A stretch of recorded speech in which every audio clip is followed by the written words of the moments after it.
Good night to each and every one of you, wherever you're joining us from. Good night, folks, and welcome in the ring. Good to have each and every one of you here with us, guys. Oh, we got a program for you, folks. We got a program for you live from the UN. From that United Nations, folks, the Committee on Human Rights, the Human Rights Committee. A lot happening. Gail said a lot of things today, folks. Rickford Burke, your name getting called. Dr. Adams, Vincent Adams, your name is getting called. Folks, we even got a guest or two dropping by tonight. You gotta wait to see who we got with us this evening, folks. Yep, so let's get to it. Let's get right to it, folks. Ring that bell for us. Share the live, guys. Smash that emoji button wherever you're joining us from. Rock and come in. Good to see you folks here on with us tonight. Ring that bell for us, guys. We're just happy that you folks are here with us. And let's get to it, folks. Let's get to it. If you guys join our program, often you know where we go from here. We're taking you folks to the United Nations Human Rights Committee. Rick, what your name we're called today? Yep. Doctor. Vincent Adams, your name was called as well, folks. Share that live for us. Smash that emoji button for us so I can partner with us as well. Here is some of what happened today. On the issue of the Cybercrime Act being used to prosecute persons, the Cybercrime Act we had in opposition and now have committed to amending that Cybercrime Act, and that the sedition part is a concern to us as well. However, we must ask the committee that the case that is referred to here, Rickford Burke, who does not live in Guyana, he lives overseas, of Guyanese of origin, but who constantly carries a race line, a division line on our people, attacks people on race, and in addition to that has called for the removal of the government and the overthrow of the government, burn down the buildings, etc., and worse. I would wonder which country in the world would allow that to go on with no response whatsoever. And so, yes, the charges have been brought against him. He's not in Guyana and has not appeared in Guyana. And I'm pretty sure he won't. But he has also brought a case against me personally of a Recording in progress. Of $500 million, charging me from United States for libel against him. And so he is also using the same legislation and defamation. The second issue regarding the Director of EPA. The question yesterday came in regards to requesting the qualifications and on what basis or process regarding the appointment of the Director of the EPA. We find this a rather odd question that the committee would ask us regarding an appointment of a person that's appointed by a statutory board under law in our country. We found it strange, and that we explained that there was a board, the Environment Protection Agency Board, that would have gone through. In fact, the present director has been in the EPA working there years before. The issue regarding the former director. The former director did not appear to have a problem when he was there from 2019 onwards to implement the production sharing agreement of 2016, which we all know is flawed and which we cannot change at this point. And so, because it is contract law. And so that was the reference made, but we do not feel that it's appropriate to ask a country in regards to appointment of a person who is appointed by a board of our country. The boards are covered by law and who comprises it. Yeah, that's how it went down, folks. That is how it went down again. And that was some of the action at the United Nations Human Rights Committee today.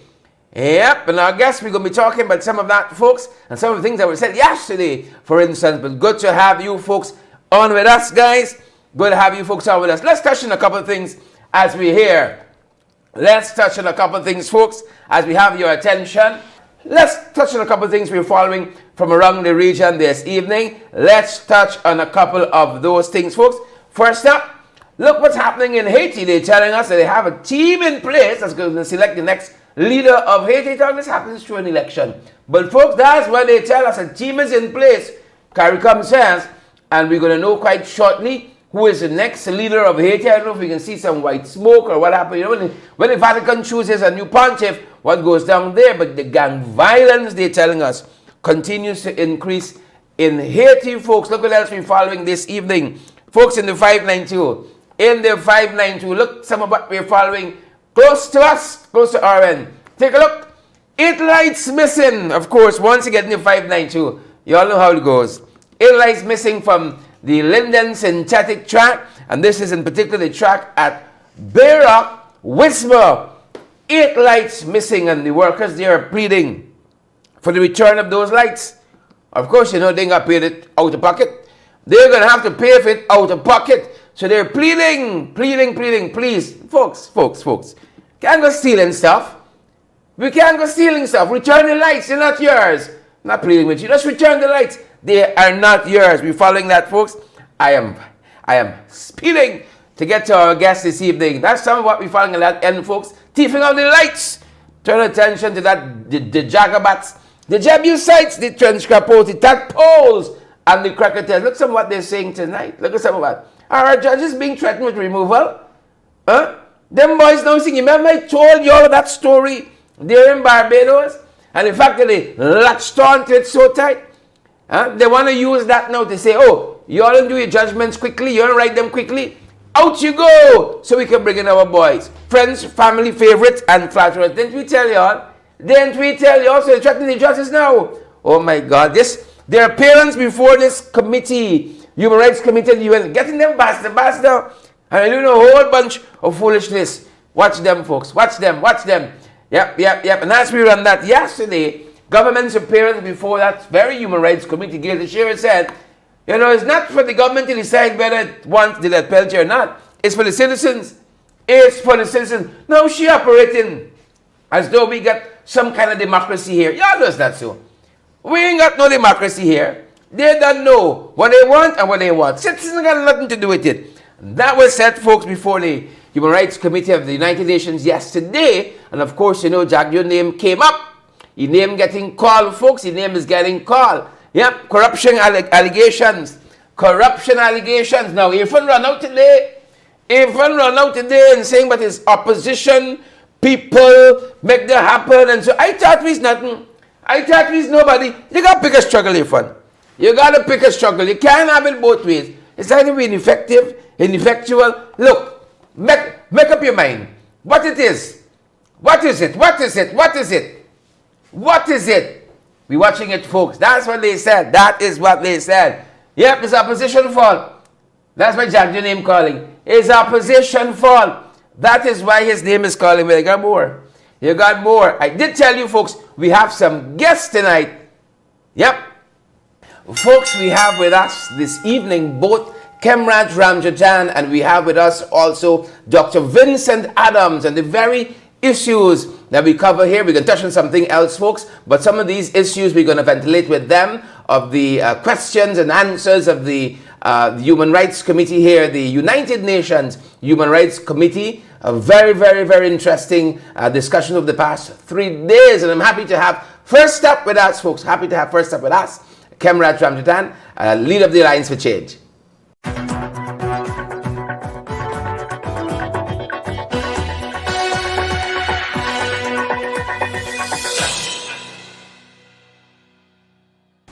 Khemraj Ramjattan, former Minister of Public Security, welcome to our broadcast. Welcome in the ring. How are you doing? Yes, I'm glad to be in your program here, Sherrod, and to discuss some very topical and important matters in the ring with you. It's good to be fighting in the ring with you. Well, I'm very happy to have you on. You know, a lot has been happening locally. Khemraj, you're the leader of the Alliance for Change, my party of choice, your party, of course, and you've been you've been a minister for public security, now home affairs. Khemraj, what's happening in the Ghana police force? I saw one policeman on the track of Akim Wong, that escapee out of Mazruni prison, was shot by one of his colleagues. We see also police shooting each other. Some say somewhere along the East Bank there was a suspicious car and they just opened fire. 88 shots at that vehicle. None hit. quite incredible. And it ended up that car, that suspicious car, was driven by a policeman who was just heading about his business. As a matter of fact, heading to work. What's happening in the Ghana Police Force? Let's start here. Well, it's a lot of insanity. It's a lot of madness going on there. And it's all as a result of this deficiency of professionalism. And I have to also state a decrease in discipline. It is, the policemen in relation to those two shootings obviously were very reckless as to what they were doing, if not completely intentional. It could very well be intentional. And so when you can have people following a car that is being driven by a policeman in uniform, and they were ununiformed, and they start firing 85, 88 shots and so on, it shows that this is pure madness going on in the police force at this time. And it is largely, in my opinion, because the state, that is, the actual government of the day, not providing the kind of instruction and policy matters as to what must be going on in the police force. We had created a number of recommendations, some of which were being implemented by that very famous Russell Coombe. You probably know him from England. He had come from the Metropolitan Police Department. Did some good work with us here. Did some fantastic work with us here. Yeah, very fantastic work. And in addition, we had also Sam Sitlington, from an expert on fraud detection, and was helping SOCU in so many matters and so on, and was in a sense scrutinizing and supervising. Since they have gone and left so many recommendations, all of which have now been shelved, I understand, as a result of the government's position that, look, we don't want that kind of set of recommendations, the thing has gone from bad to worse. And the little improvements that we had made during that year, 2 or 3 year period after they started making the recommendations, have all gone to the dogs, as it were. Wow. And now the indiscipline. I know of 2 policemen who are very independent in their thinking, who have been doing some programs. They seem to have a lot of inside information. Conway and Mr. Slow, Paul Slow, who had been treated bad by the PPP government, as we know, and is now doing criticism and critiquing the police force. And they're telling the public a lot of things in relation to what is transpiring, especially with the top leadership and the under end of the Ghana police force. And it is not nice, that what I am hearing too. A lot of indiscipline, a lot of what you call insubordination, officers saying that they're taking their instructions from people from the political hierarchy as against the actual professional police force, and unless they get their instructions from the commissioner, they are not going to do anything. Well, there is a police act, police regulations, and the law that controls the activities of policemen. So even if a commissioner might have committed a crime, or a chief of the police commit a crime, they have to act, and they got that act under the powers under the Police Act, statutes and so on. They just can't say that they're going to take instructions. But every time since the Gadraj days, this police force has fallen apart. Every time the PPP has been there, especially the Jagdeo type PPP, not the Jagan type PPP, you have had this kind of problem in the police force. And we must expect a lot more madness to occur, because it is indiscipline, insubordination, and a whole lot of lack of leadership, quite frankly. At this point in time, I must put my finger on it and state that that is what it is. And it is because of a perennial denial of reform. They don't like reform. And that is what we started under the APNU coalition, AFC coalition. They do not like that generally. And so you have to get leaders at the level of the minister and so on, to ensure that they do that which the recommenders who had come, whether it is the recommendation from the DEA, whether it is from the CARICOM security sector, whether it is from Russell Coombe or Sitlington and whatever, they must adhere to those principles and recommendations. They are not. And it is very loose, and it is now falling apart. I understand a lot of people and so on not having the respect that they ought to have of the hierarchies inside there anymore.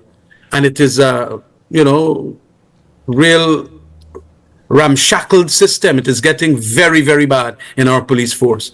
And that is why whenever that kind of thing happens to the police force, you're going to get these young men on motorbike and all of that, knowing that they will not be caught, who will want to now commit crimes with impunity, knowing very well that the police got its own set of criminals inside and they will not waste time on them. And that is why murder rates have gone up. All kinds of things have gone up in aggravated robberies, and it is very insecure at this point in time. And so I will be urging the police force, and I'll be urging the minister too, to ensure that he take the bull by the horns and then get back on track. And that is why I see now also the Americans realizing probably that a lot of nonsense is happening too, starting back their support in relation to lots of monies for narco trafficking. Yeah. Yes. They've said they're going to give them some money for training. And Khemraj, based on some of what we're seeing, we need it. Look what's happening on our road. The carnage every day, somebody gets knocked down on the roads. Here was a 9-year-old. Just yesterday in Mabaruma, the police suspect a vehicle either was involved in the commission of a crime or is about to be, accosted that vehicle, fires 88 shots, none hit the vehicle. What's happening here? We see what's happening in places like Iteringbang, the Chinese supermarket that was robbed, the owner murdered. What conversations do you think Irfan Ali is having with the top brass of the police force? They just had a conference there. What are they talking about? Because the reality on the ground, this police force leaves a lot to be desired, Khemraj. Oh, no, that is the point I'm making. I don't know what they're doing, or even whatever they're doing, if Irfan Ali trying as best as possible to do whatever he thinks is best, it is not good enough because the results are not there. And it could very well be they're listening on one ear and it's passing through the next, as Conway and Slow have been talking about, because the right set of people to begin with at the very inception of this administration were not promoted. Remember that? It is a divided, polarized police force, and you must never have in an enforcement section that kind of disunity. You are going to then breed all manner of indiscipline.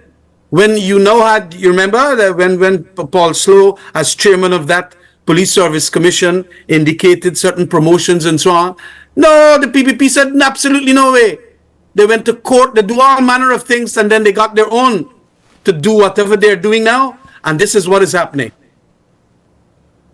Yep, they indicated that they wanted their man, who is Clifton Hickens, and then we see what's happening here.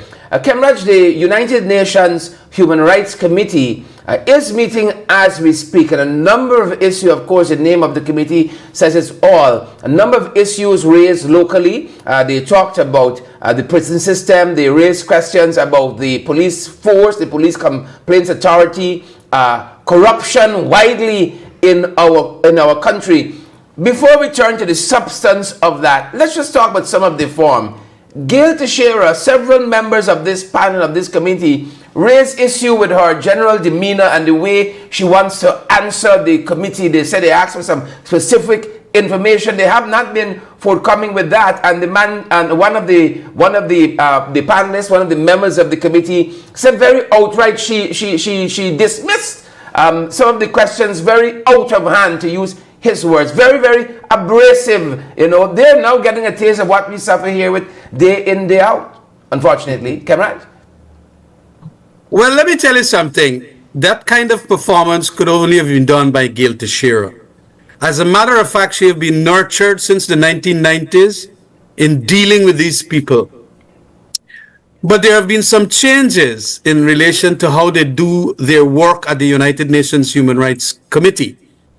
Previously, it used to be a 5-year report, or a 5-year, they would scrutinize a country every 5 years. I think they've now changed it to every 8 years. And this is the first time that they're going to start doing it from 8 years. And they know that Gail Teixeira, unfortunately for Ghana, has been that one upstanding woman, meaning she has been there all the time. They haven't seen a different face. And she obviously know how to do the feral blast on them being people who are now scrutinizing. Just like how, who was it, Priya Manik-Chan had done it on an ambassador. That is this talent of Gail Teixeira. Gail Teixeira has a special talent for untruthfulness in respect to like what she said about Vince Adams. And I'm so happy that Vince wrote a biting commentary back in the newspapers indicating that he was never there.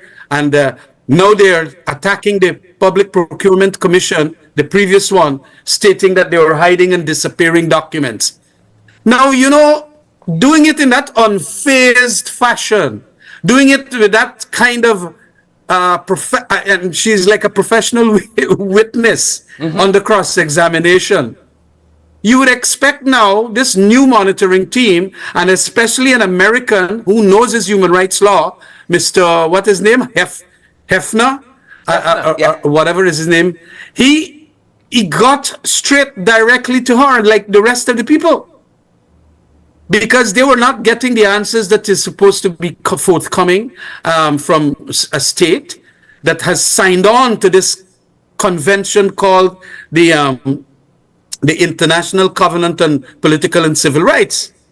And we have signed on to that thing a long, long time ago. And what they did was pass a resolution that they will have these things every 5 years, monitoring the country's implementation of their human rights regime. And they will talk about judiciary, they will talk about so many things. And the whole point of it is that they are not getting the kind of answers to questions. A previous time, they used to do it in a way where they ask the country for the report. But the country used to put up reports and so on. What they have done now is that they are asking specifically certain questions and, you know, of each country that they're doing and monitoring right now. So let me tell you something. Gail, just like the others, are kind of circling the wagon. You know, they're circling the wagon in relation to this scrutiny and supervision. In a large sense, Khemraj, this this new way the Human Rights Committee of the United Nations is operating, in a large sense, this is greater transparency, and this is something the PPP is not accustomed to. And this is what we want here. We want to be able to ask questions, whether in the National Assembly, whether it's journalists and reporters, and get substantive answers. But you always dismissed. Now, these are folks from countries that, you know, got robust democratic systems. They don't understand this, and they're getting, as we said, a taste of it now.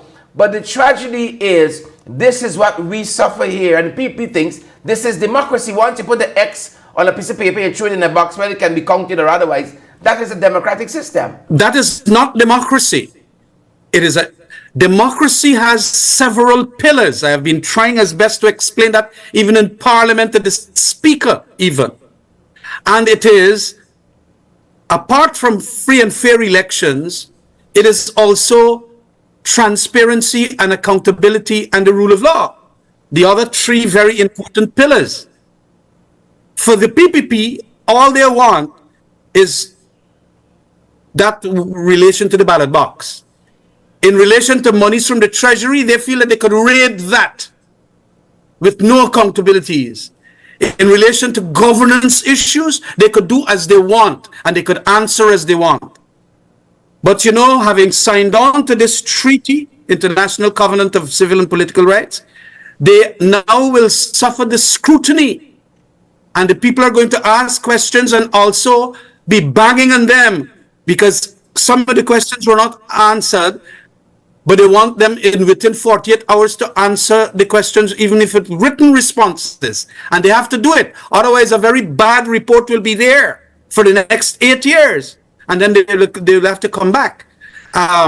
But it is very, very important that we now also feel happy that indeed these international peoples, especially the Americans within these various committees, are taking them on.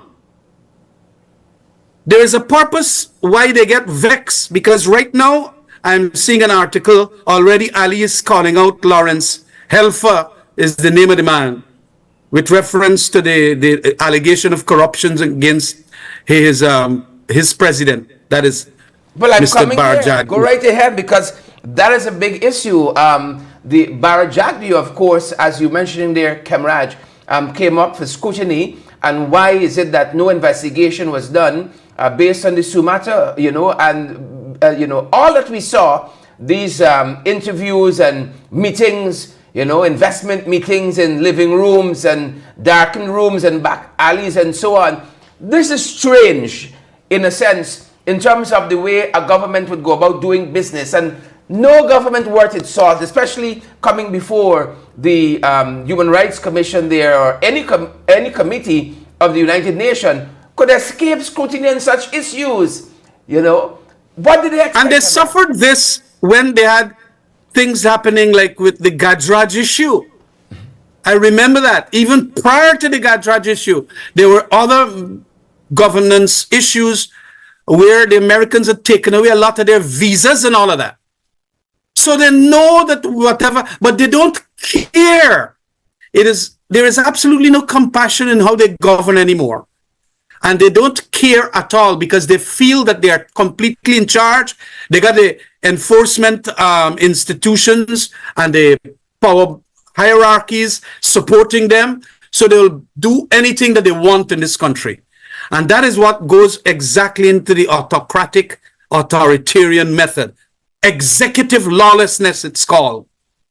And that is what the PPP has gone back straight into, because all the culprits of the original PPP that got their visas and so on taken away have all come back, and under the leadership again of Mr. Barjagdi, Dr. Jagdeo, as he likes to call himself.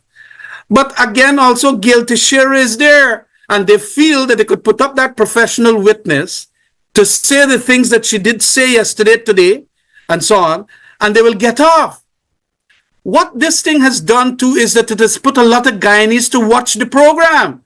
Apparently, thousands of Guyanese were watching the program and watching how they were now answering questions that they must answer. Because unlike our parliament, where the speaker will say, well, you don't need to answer that question, hold on, it will take 80 days or whatever. You now have to answer, and if you're not prepared and you got a good explanation, you got 48 hours to answer. And let them don't answer. It's blows they will get. These blows they will get because they want to live within a democratic committee of nations, but they want to behave hard. That is the whole point of it. But these people are serious people. You want a human rights oriented world? You want a good governance oriented world? You want free and fair elections oriented world? Well, answer. And this is where they were blazed very seriously. I was sorry for Gail. I must say that she probably was the only one that could have done that very job, because I don't know what would Jagdeo would have done there, what an Anil Nandalal would have done there, or even an Irfan Ali. So they got to put back Gail there. And it is very important that so many Guyanese now see for themselves. And the fact that people like you will bring it out here, you will also go back to the program to find out what Gail answered, and then the responses from people like Vincent Adams. And I am hoping that Ms. Corbyn, the past PPC chairperson, must respond and tell them that they didn't hide and disappear documents. Gail again offering an untruth in relation to that, and so many other things. about how they skip and danced around the question of Haitian refugees and Haitian people coming together, changing the laws to exclude them, but allowing the Venezuelans and all kinds of things. It did not go down well.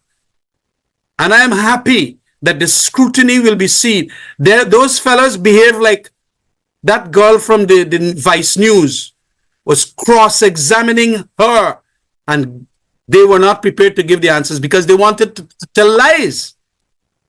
And the lies going to show true when you're under cross-examination. As a lawyer, I know that. Cross-examination is about the best institution ever built to show the lying nature of certain politicians and witnesses and all of them. And when we can't have it in our parliament, when we have to do them scrutiny and so on, just like how in the public security arena, for 3.5 years now, they have not been doing nothing in relation to that public security committee. So we can't cross-examine anybody.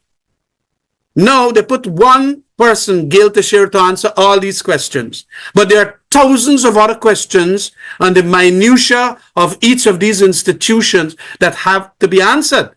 And the government does not want us in the parliamentary select committee, these committees and so on. And that is why all these things are dysfunctional.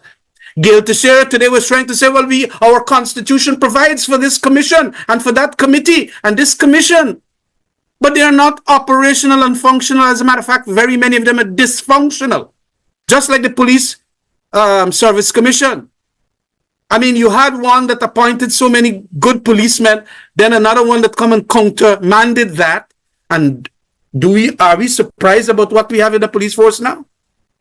So it is fundamental that we be happy, in a sense, as to what transpired there yesterday and today in relation to good governance issues. There's that happening on that front. Khemraj, the vice president, of course, as we said, came under scrutiny, and you said you've seen some reporting that they're pushing back against that. What they should have done is perhaps go ahead and do an investigation. What do you make of Gail Teixeira saying on that front that no complaint was made of corruption and hence no investigation could have been done? I think I heard Mr. Jagri even said to the police force that they should go ahead and do an investigation on Sue and all of that. And in addition to Jagrio and the alleged corrupt practices by him, the PS also, the PS, I think they've moved her now from Home Affairs, May Toussaint. Yeah. She came up too, and all that has happened and visa being revoked and all of that. You know, we ain't talking about any positives here at all. It's all negatives with this government. Khemraj? It is true. And that is rather very foolish of Gail. Again, dancing around and doing what is called the distraction. Look, once you have the police force becoming aware of bribery allegations being made, and it was made by a person who got Guyanese citizenship, Mr. Sue. Mr. Sue was on tape by Vice News girl Young, whatever her name was, is Young, right? She said and played the tape that this fella, our vice president, you got to pay in cash. You got to pay me. I live inside of the house or next door to the house that he lives in and all kinds of things. What could be more incriminating and create reasonable suspicions? Because that is where the police go and do their work. Assuming the police were to find a dead body on the road, nobody will make no report. What, they going to pass the dead body? They're not going to pick it up and go and start an investigation? Similarly here, the Vice News reporter gave a witness that is saying that he collects bribes. And he must or ought to be at this stage under investigation. Either to clear his name, or if indeed he's committed something bad, he should be charged thereafter. No, that is what Gail is now saying. Nobody will report this crime. Oh yes, if the people of the country, the citizens, don't know literally about anything like this, because these things are behind the scenes, just like how Sue was telling the girl about. How are you going to get anybody going into the police station with a report? So are you going to say that there is going to be no investigation? And in those circumstances, the president, but then he's not president, quite frankly. It's Jagdev is the president. He's immunized up to now. So president is supposed to say, hold on a minute. Even just to clear Mr. Jagdev's name, it ought to be that I am going to order an investigation. And he should have done that. Not get Gail Teixeira telling big people inside serious institutions like a United Nations Human Rights Committee that, look, nobody make no report, so the thing died off. Oh, nobody make a report. I am certainly going to blast her and blast the government in relation to that very foolish, flawed answer that she gave. You know, there seems to be a lot of interest in detractors from the government, opponents and critics of the government, like Rickford Burke, for instance, and serving him with, summons and so on. But recently learned they have a man wanted by Interpol right next door by the US Embassy. They don't seem to know him, and himself and wife seem to be welcome with the allies. We saw photographs with them sipping tea and all that. Khemraj, what do you say to this country? How could a government like this survive another 5 years? From the time they took office to now, we seem to be going down and not up like we used to be going, Khemraj. What do you say to people of this country? Who we have, as Clive Thomas had put it years ago, a criminalized state institution governing, That is what we have. We have been talking about it a long time ago. And they feel that they are immunized from any inquiries or investigations or police scrutiny, and they can do anything that they want. That is what is happening here. I have been saying it for a while now. And this whole concept of executive lawlessness has gone to different heights. You can go, as you have been saying there, all around the place. And even members of the public are now talking about it very openly. The PPP don't like it. Of course they wouldn't like it. But the people on the ground have been seeing how they're operating with contracts, how they're giving it away to friends and family, with that set of monies from the oil sector being distributed by their party activists. Even people in the PPP areas are saying that they're leaving out certain opposition elements or even people of other ethnicities and so on. And the injustices are becoming so rampant. So it is but a regime that must be regarded as almost criminal now. And that is what is going to bring this country down. As a matter of fact, we now got oil. And if it is one thing that makes a country get into a failed status, is because of the money that they want and the money that they will want to steal. And they will want to do it with impunity. They're going to break down the institutions of law enforcement. They're going to break down the institutions of accountability, and so that they can put their hands in the jar. It has happened in so many other countries. And I think the Americans are getting, just like what happened in Venezuela, the Americans are getting very concerned about what is happening here. And more as we see, when even they ask the question about the naturalization of Venezuelans, Gail was quick to say, well, fine, we have to naturalize them because, they were there. And they passed this law that says that once a Tushao get an affidavit that these people were born from Guyanese parents and so on, or Guyanese, they're going to put them in the national register. Mm-hmm. They're going to put them in the voters list. The rigging has started now because the people of Guyana have seen how nasty and rotten the PPP is. So they start doing their thing.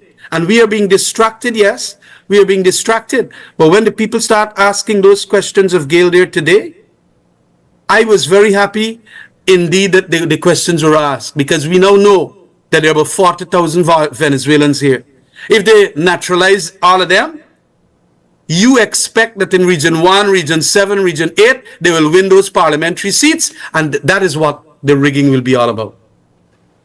Yes, that is what it's going to be. The PPP love to talk about how the PNC rig elections, this and that and whatever. Well, they may have done that, but that does not allow them to go and do the nastiness that used to happen here before. And they're doing it in this fashion, bringing in people, 40,000 Venezuelans into the place. They'll get and so they'll put 1,000, get them housed somewhere in Region 7, somewhere in Region 8, and then, yes, you could vote. And with the monies that they have, they're going to do all of that. That was not brought out very thoroughly, but it is our job as the opposition now to bring all of that out. Because we got to fight for our rights here in Guyana. Those people did a wonderful job for us, but we now got to make sure that we start the fight here in Guyana. Yeah, interesting times ahead. Khemraj, a lot was discussed before the United Nations Human Rights Committee, including procurement shortcomings and infractions, you know. So we're going to take some time wading through some of these issues, looking at them. And Khemraj, we're going to be certain to have you back soon. Final thoughts? Well, I would like, you see, Sherrod, our, especially young people, they don't like for listen them things there for 2-3 hours. They probably can go on and do the Twitter and do the Facebook and all trolling and all that thing. We got to cut out from that set of things some of the questions asked and the answers given, or the non-answers provided. Because a lot of the time, Gail was not providing any answers. She was skipping it through. I don't know if it's age or what it was, but let's be fair to her. She did not answer, and she herself mentioned that it was a lot of questions asked. We got to ensure that we do our public relations here by cutting out what was asked and what was the answer given. It will take some work, but y'all guys got to do it. That is for this next generation of political leadership in our country, which involves of people like you and so on. And show the people this is the kind and quality of government and governance that we are being provided with. I would hope that a lot of you young people, you got, let's say, the other friends and so on, get this work done. I'm not too savvy with these things. I could talk me talk here, but that's it. You guys got to do that thing, and then you put it up on TikTok or whatever it is, and show the whole country, inclusive of their support base, this is the kind of answer we got. Just like that piece of answer when she was asking the EPA, and the answer that she gave, and then the lie that she talked about Vince Adams, and then Vince Adams coming in and talking how she lied. And even this morning, the people asked back the same question, and she danced around that she didn't answer it. She did not answer the Vince Adams explanation that was being asked for. The man said that they realized that this fella was not working there. Vince Adams, what did she say? Get that thing. And this is how we have to deal with them. You know, because they lie, this government is good. I have been saying this all along. They lie like baby faced, straight in your face. They lie. Jack, there was a master in that art. Master, look what you do to Anand Gulsaran. The man wasn't working there as the Auditor General, but he gone and he explained, he said, oh, he was Deputy Auditor General. These are the lies, and when you now want good governance, you got to change that government. The change of the PPP is basically what is required now. You, next generation of leaders, must take up this task and do it with both hands. Grab it. Thank you very much. The late great poet Martin Carter says, all are involved, Khemraj, and all are consumed. Thank you for spending this time with us here this evening. Thank you so much. Folks, there you have it. The one and only leader of the Alliance for Change, Mr. Khemraj Ramjattan, sharing his thoughts with us on these many issues. Folks, let us turn our attention now to Dr. Vincent Adams, who's also here with us. Pace and power, share the live, folks. Smash that emoji button for us and partner with us too. Vincent Adams, Dr. Vincent Adams, former head of the Environmental Protection Agency locally here, the EPA, with us tonight.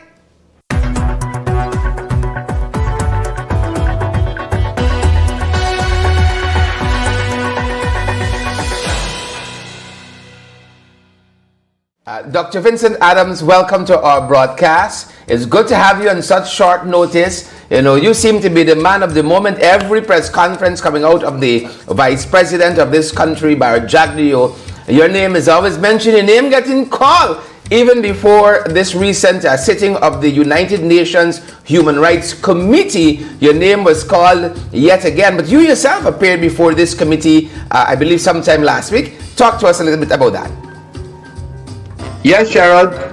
Thanks for having me. Yeah, for some reason, I don't know, it's, they just like, they're just obsessed for whatever reason with calling my names in their conversations here. But yes, I had appeared, I think last week, before the Human Rights Commission, the UN Human Rights Committee, and then of course Minister Gail Teixeira appeared yesterday. I think she's going to be there. She and her team are going to be there for like 3 days, and I couldn't believe the lies that she was spouting yesterday, particularly concerning me. She said, how that I was responsible for overseeing, those were her words, overseeing the 2016 PSA contract for the government,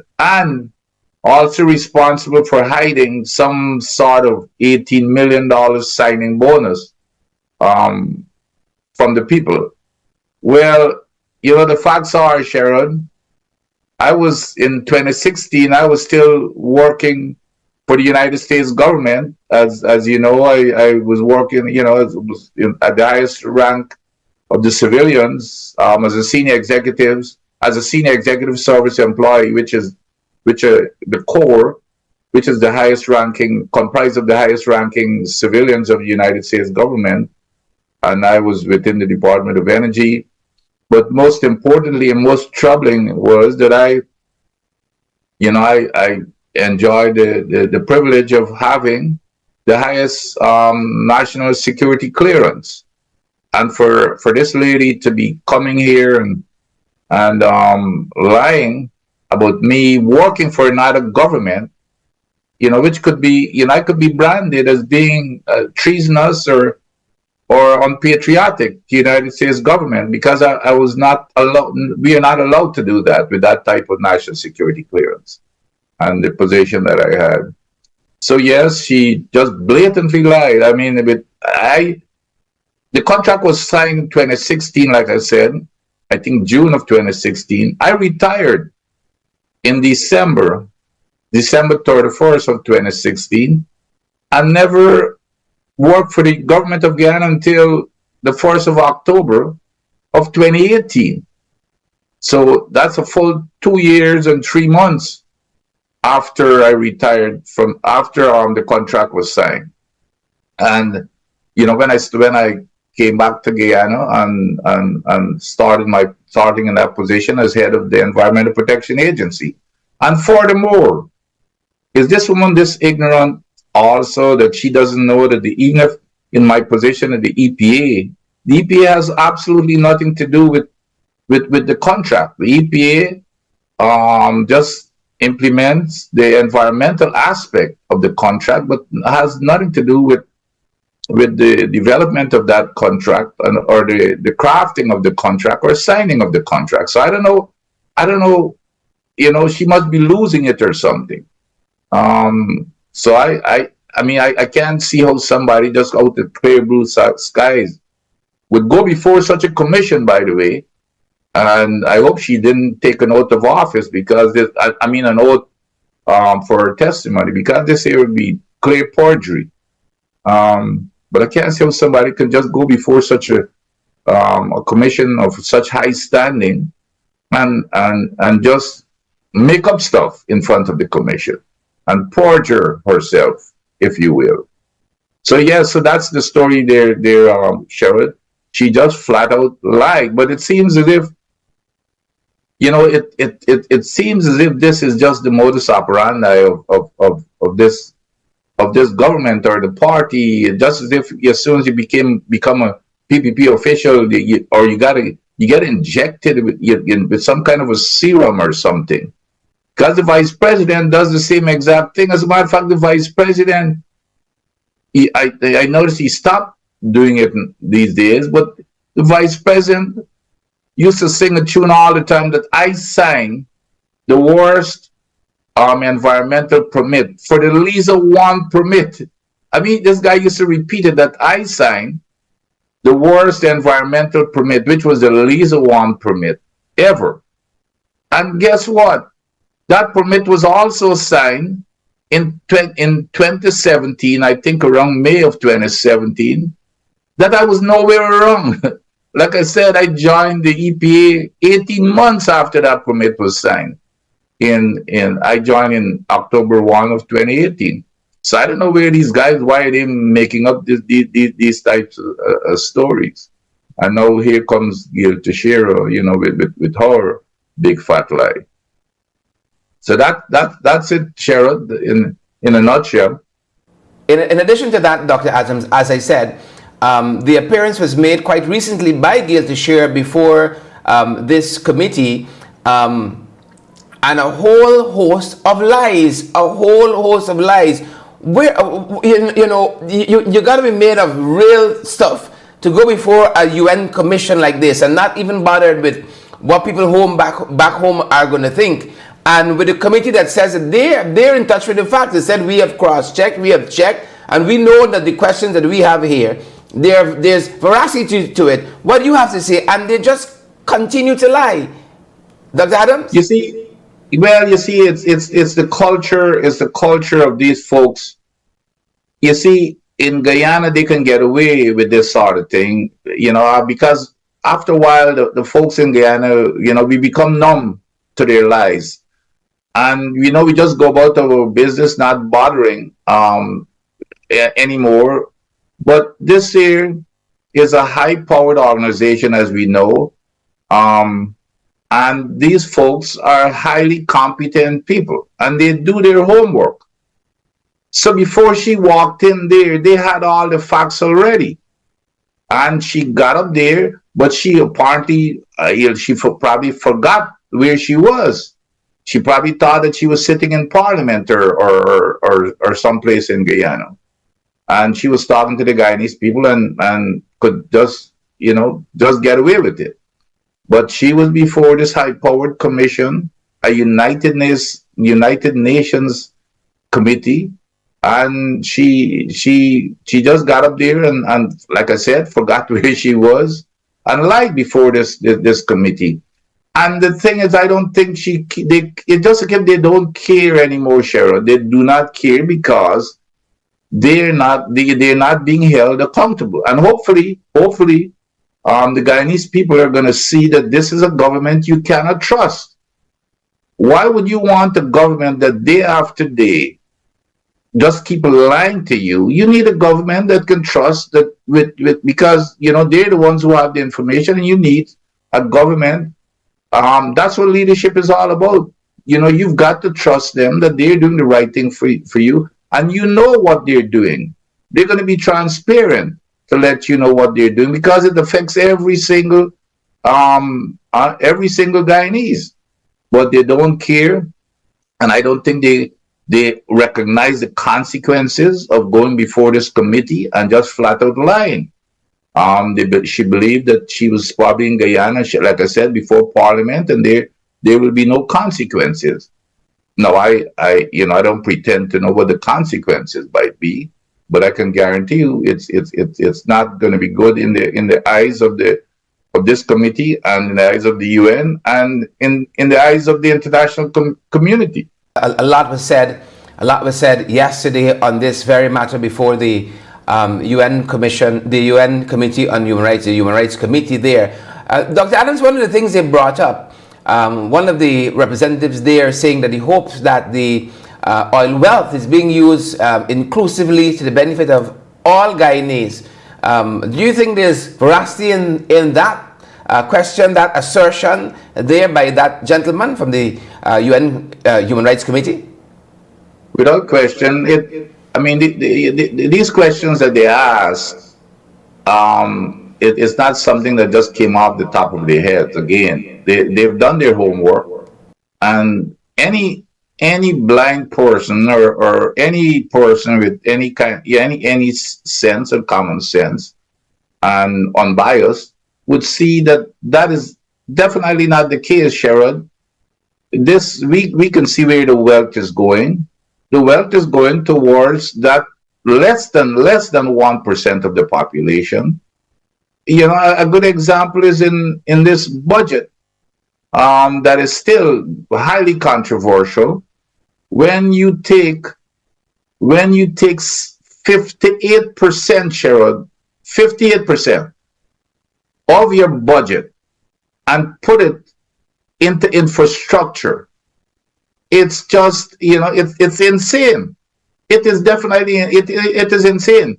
On the other hand, when you look at the education budget, the $135 billion for education is only 11% of the budget. The infrastructure budget is $666 billion, or 58%. And then you have the teachers.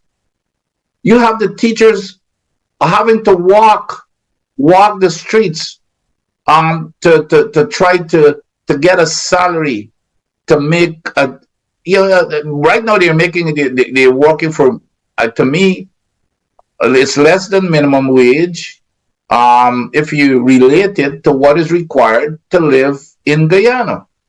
With this, ironically, the oil and gas has brought a significant inflation, even though here's another lie that inflation is 1 point whatever percent that they're claiming. That's absolute nonsense.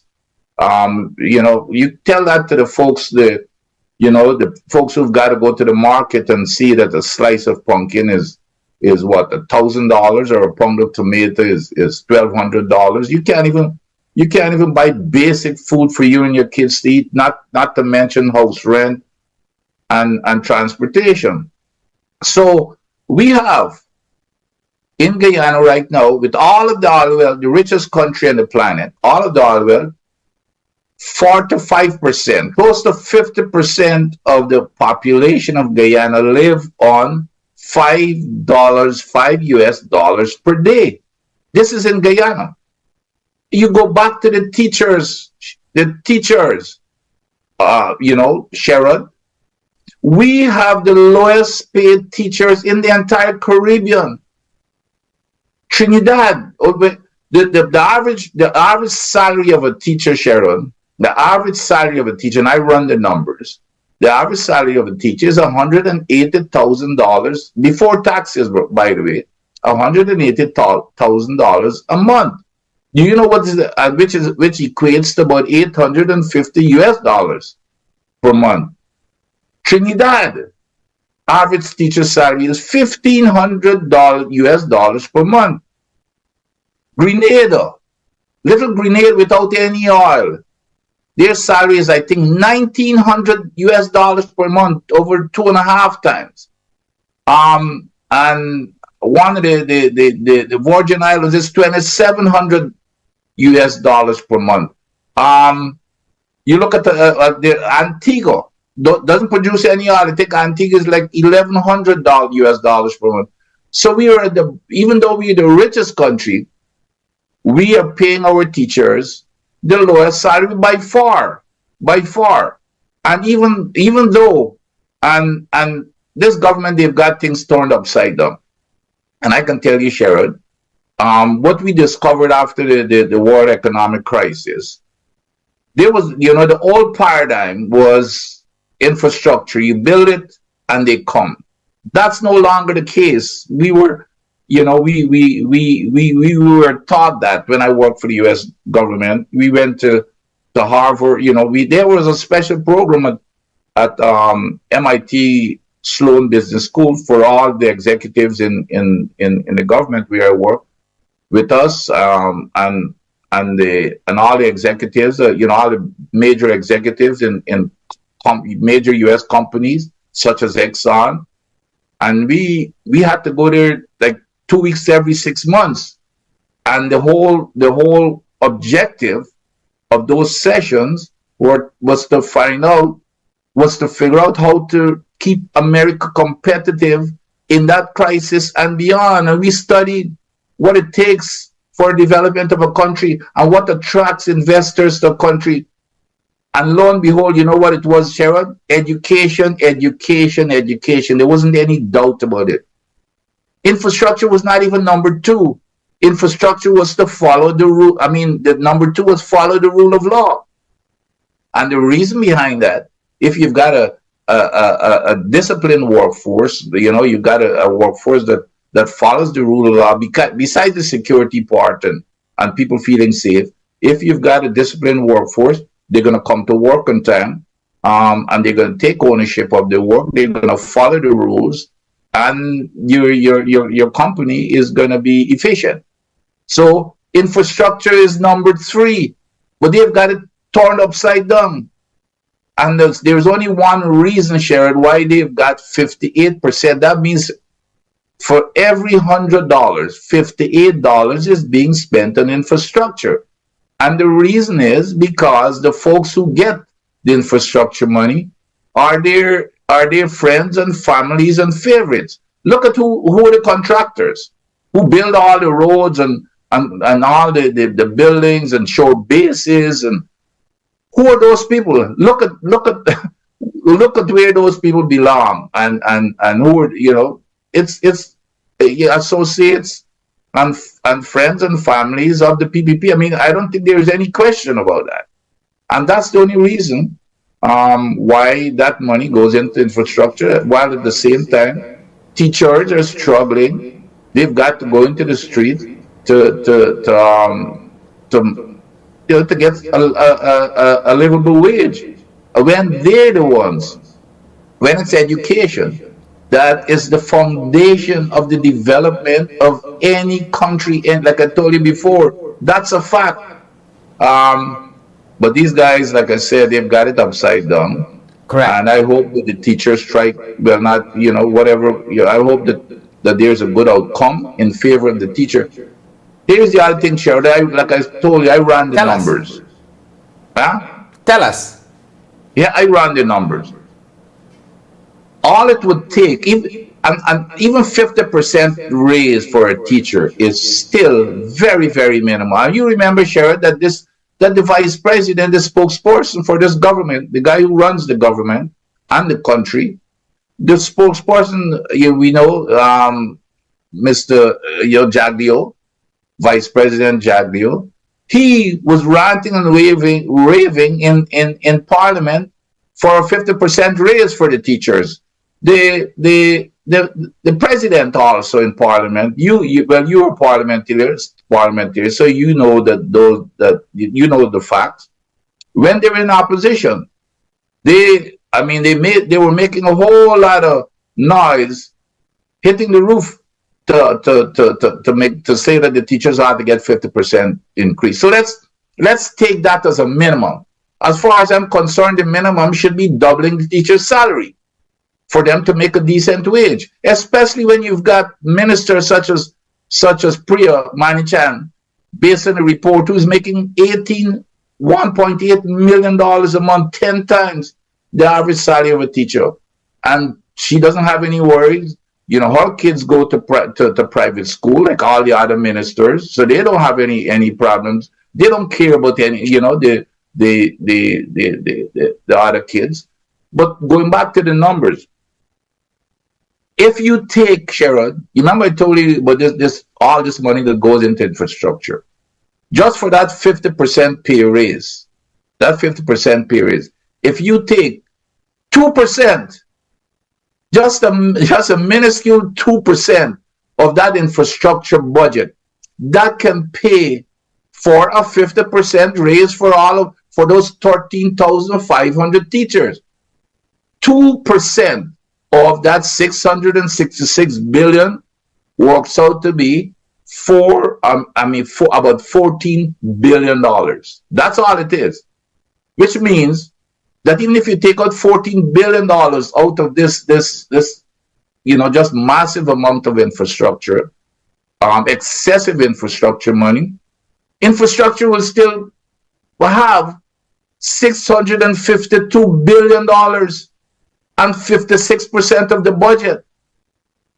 If you take 50%, if you give them a 50% raise, Sherrod, 50% raise, That would you can take only all that is needed for them to get that 50% raise is to take 2% out of the infrastructure budget, which adds up to $14 billion, and the infrastructure budget will still remain excessive at 652 billion. But nevertheless, the teachers would have had, I would even call it a fair sum, but a minimum sum of money to start with in 2024.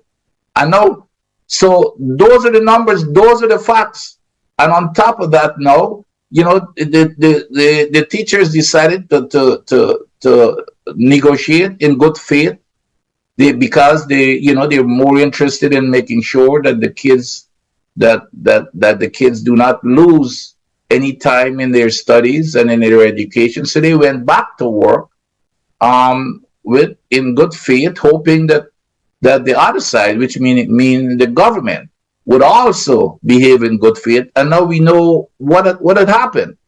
They went there and was very disrespectful towards the teachers to start with, or the union, and even again going back to the line, it's just like I said, it's just become part of the DNA of this party. They walked into the meeting, as you know, the first meeting, and of course the CEO was supposed to be the representative. The PS wasn't there. And then they lied about what was discussed at the meeting. The teachers said wanting it, the negotiations of their salary to go back to from 2019 through 2023. And they agreed to it. And when they came out of the meeting, they announced, this is the government now, that no such thing was discussed, even though, and then here comes the minutes. Here comes the minutes to prove that they're lying. So this lying thing is just part of how they operate. And like my good friend MP Amanza Walton always say, you got to watch them. You got to watch them, Sharon, and we've got to keep an eye on them. But we got to watch them. Indeed. Dr. Adams, for those persons who may not have been following so closely the oil sector locally, walk us through maybe 2 or 3 things that are still hot button issues in this sector that the government still needs to address for those persons who might not be following so closely. Oh, well, one of the biggest issues right now is, again, it's just the hiding of information. And here is she, and Minister Gail Teixeira has the nerve to go to the UN committee, the Human Rights Committee, and talk about people hiding money. Here it is that 2 years and counting, Sherrod, this government has failed to give the Guyanese people the information in terms of an update as to what the oil reserves are at this current time. The $11 billion reserve, 11 billion barrels of oil in reserve, that was the last update. That was done 2 years ago. I think it was April of 2022. And as you may recall, Cheryl, during the first set of discoveries getting up to that 11 billion barrels, every time there was a discovery, it just get the very next day, an announcement was made, and we all got an update. 2 years now, we have not gotten an update of 11 billion from the 11 billion barrels. So there's all kinds of speculation as to what it is. But the only reason is, and by the way, I guarantee you, Exxon is giving the government this information per the contract. All the data and information per the contract belongs to the government of Guyana. And they have to provide the government of Guyana with this information. You cannot tell me it's going to take them 2 years for them to give them an update. I remember when I used to be a young, up-and-coming engineer, petroleum engineer, working in the fields of the Permian Basin in West Texas, where, by the way, where Exxon, other big oil production is. When I used to work out there, I used to be on those drill rigs. When they're drilling a well, sometimes for days you can't leave, because as they drill the well, you've got to be there as the engineer to make the decisions as they run those well logs and drill to determine whether, where are the pay zones, and what is the, what oil do you have in place so that you can continue drilling or stop drilling to determine if it's not economic. So right there on the drill rigs, based on the data you're collecting, you're making a preliminary calculation as to how much oil is in place and how much you can recover. Of course, you take that data back to the office the next day and you run your computers and everything to refine the data. But my point is, this doesn't take 2 years. It doesn't take 2 years. So there is something nefarious happening here.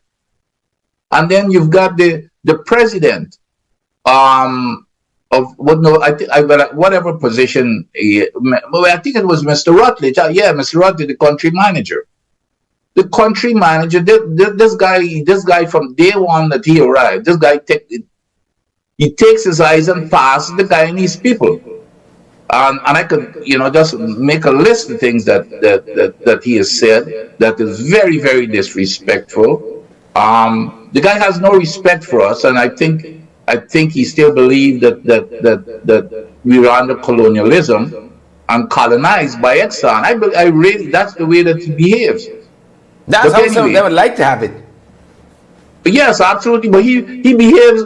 I don't think he is either. He doesn't know his history to know that emancipation has come and gone, and beyond that, we're no longer a colony colonized by Exxon. This is a guy. I don't know if you recall when he arrived in Guyana. I think it was during COVID. When I was, when that was a little bit after I left, and of course, I was, opposing them continuing to flare, because when I was at the EPA, we had shut them down basically because their equipment wasn't working, and we stopped the flaring because the law and the permit says that there shall be no flaring. And he made a statement that, well, if the government of Guyana does not cooperate, the first thing he said, well, we've got to produce oil here, and I'm just paraphrasing, because things bad in Guyana. Okay, that was the first insulting thing, as if things wasn't bad in Exxon, because we bailed out Exxon. Else Exxon finance was in ruins. They were removed off of the stock exchange, off of the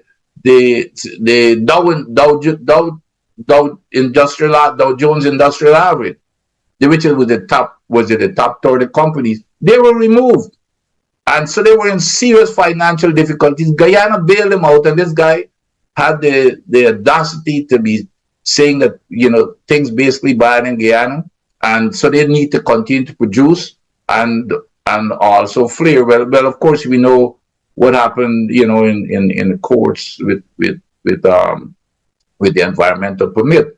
But nevertheless, so this is the guy also in that same, when the issue, the whole controversy about the full liability coverage and parent company guarantee. This is the guy who told you, when I was at the EPA, the guy before him, who was a decent gentleman who had respect for authority, he knows where the power was, Rod Henson.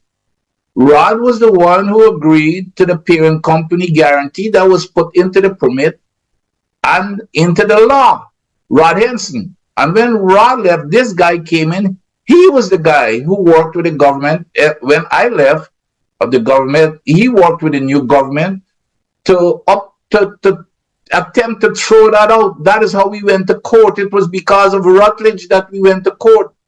He was the one who decided that he was not going to follow the law, and he went to court he didn't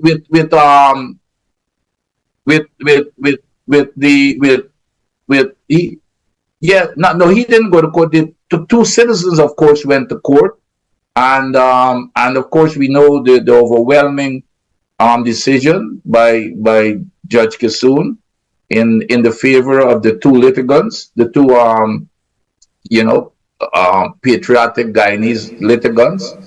But this is the guy who kept opposing it and said he was saying that they will only pay for reasonable and credible costs. Now, with an oil spill, Sherrod, what is there unreasonable or incredible about any type of cost? So you see where they were going, the reason why he did not want the parent company guarantee. But going back to the issue of not disclosing the reserves beyond the 11 billion, and the only reason why they're not doing it because the government knows what that number is. Don't let them fool you. Like I said, Exxon is reporting those numbers. You can't tell me we've had since the 11 billion. I think we probably had, because I'm seeing all kinds of numbers in terms of how many discoveries. The latest I've seen is like 42 discoveries. And I think when we had that 11 billion, it might have been, I don't know, like 20 discoveries or something. But it was a small number compared to what we currently have within the last couple of years. And they're not disclosing it. But what they were afraid of, people, just asking too many questions and getting to the bottom of where the money is going and asking and counting the dollars which belong to the people, not to the government. And the people ought to know how much money that they have in the bank. But they don't want the people to know because, who knows what they want to do with it, and they do not want to answer questions. They do not want questions to be asked, and do not want to answer the question. So that is why they're not, and then this whole Rogers the guy Ice Pass has so much that he's saying, well, and Mr. Jagdio is backing him up. They're saying, well, they're focusing on monetizing the oil and gas.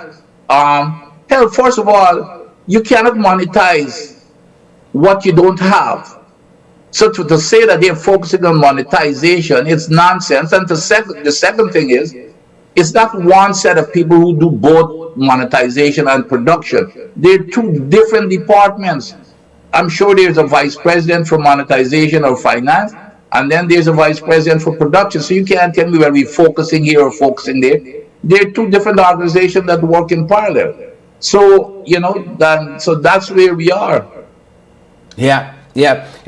Doc, you hit the nail on the head when you said that they don't like answering questions. And lots of the members of the UN Human Rights Committee said that yesterday in some of the responses by Gail Teixeira, that they were expecting more, as against general responses, more specifics. And that was one of the questions even that came out, one of the comments came out of the EPA too, that citizens don't have access in terms of real-time data period coming out of the EPA. And I really want to thank you for coming and shedding some light. They seem to dwell in the opaqueness of these issues and dark areas. But thank you so much for coming and shedding some light on these issues for us. Don't be such a stranger. Oh, never. You know that, Sharon. Thanks for having me. All right. Folks, the one and only Dr. Vincent Adams there with us.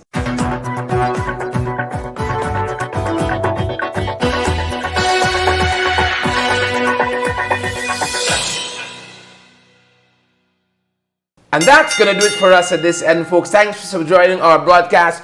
Each and every one of you, pace and power. Forgive us if we don't get a chance to call some of the names this evening. But we're going to see you guys back on the next broadcast. Stay safe. That's our time, and that's our program.